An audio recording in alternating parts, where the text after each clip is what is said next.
এবার মুস্তাফিজকে নিয়ে পাকিস্তানকে হারাতে শক্তিশালী একাদশ সাজাচ্ছেন হেড কোচ ফিল সিমন্স। ওপেনিংয়ে তানজিদ তামিমের সাথে থাকবেন আমিরাতের বিপক্ষে সেঞ্চুরি হাঁকানো যুব বিশ্বকাপ জয়ী তারকা পারভেজ হোসেন ইমন।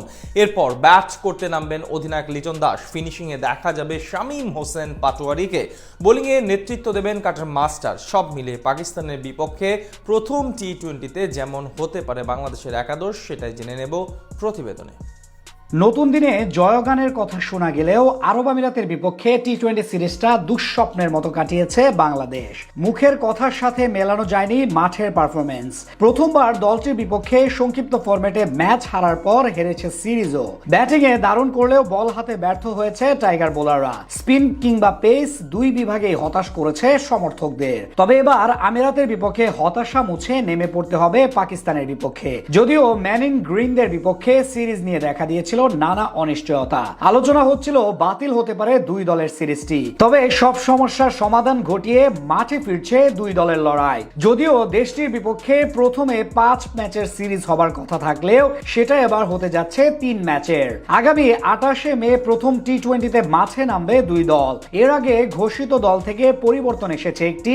নাহিদ রানার নিজেকে সরিয়ে নিয়েছেন পাকিস্তানের বিপক্ষে স্কোয়াড থেকে। তবে এবার বড় প্রশ্ন, একাদশের সুযোগ পাবেন কোন 11 জন?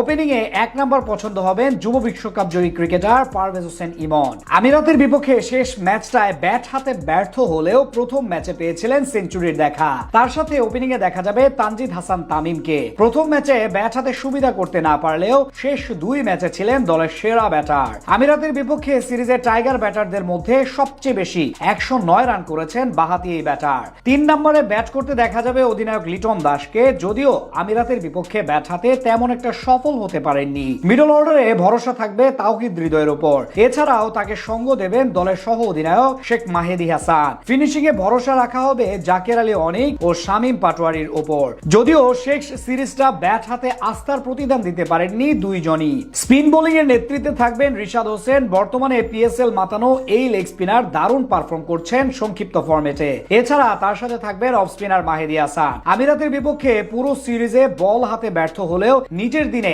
একা হাতেই গুড়িয়ে দিতে পারেন প্রতিপক্ষের ব্যাটিং লাইন আপকে। অন্যদিকে পেস ডিপার্টমেন্টে ফিরতে যাচ্ছেন মুস্তাফিজুর রহমান। আইপিএল থেকে তার দল দিল্লি ক্যাপিটালস বিদায় নেওয়াতে নিশ্চিত হয়েছে ফিজের ফেরা। বর্তমানে ইন্ডিয়ান প্রিমিয়ার লিগে দারুণ করছেন এই পেসার। রান বন্যার আসরে 2 ম্যাচে ছিলেন দলটির সেরা বোলার। তার সাথে একাদশে দেখা যাবে শরীফুল ইসলামকে। বল হাতে শেষ সিরিজটায় দারুণ করেছেন তিনি। তৃতীয় পেসার হিসেবে একাদশে দেখা যাবে ডেথ ওভারে দারুণ বোলিং করা হাসান মাহমুদকে। সব মিলিয়ে পাকিস্তানকে হারাতে শক্তিশালী এক দল নিয়ে মাঠে নামবে বাংলাদেশ।